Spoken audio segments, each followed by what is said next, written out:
In the sprawling universe of Roblox, a platform built by players and developers alike, one game rose to massive popularity through strategy, community, and pure competitive chaos: Bed Wars. Bed Wars was launched on May 28, 2021, by a development studio known as EasyGG, a tight-knit Roblox group responsible for titles like Islands. The game wasn't made by one lone creator with a dramatic backstory, but rather a team of developers within EasyGG, united by a shared passion for fast-paced competitive play. In the first few months, Bed Wars exploded in popularity, gaining millions of visits and tons of players.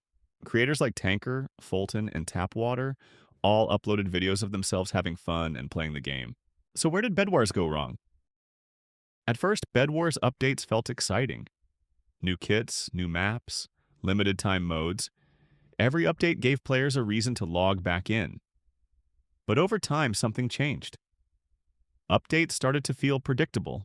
Instead of game-changing mechanics, many updates were just another kit with a slightly different ability, another battle pass grind, another limited mode that disappeared after a week. Players began to feel like they were playing the same match with a slightly different skin. When updates stop surprising players, excitement turns into routine, and routine is dangerous for a competitive game. Once players feel like they've seen everything, they stop chasing the next update and move on. Another reason why the game died was because of the skill gap. Bed Wars slowly became one of the most sweaty games on Roblox, and that's not always a good thing. New players would join and get eliminated within the first 2 minutes, often without understanding what even happened. Losing your bed instantly, getting rushed, and being comboed into the void isn't a fun learning experience. When a game stops being welcoming to new players, it starts shrinking. The pros stay, casuals leave, and eventually even the pros get bored because there's no fresh competition left. Also, kits were considered unbalanced and unfair. Originally, Bed Wars was about strategy, teamwork, and decision-making. But as kits became more powerful, matches started feeling less like skill battles and more like ability matchups. Some kits could win fights without much effort, completely counter other kits, give unfair advantages if you didn't own them. Pay-to-win accusations, players felt disadvantaged without certain kits. Less emphasis on raw skill. Ability spam sometimes mattered more than smart play.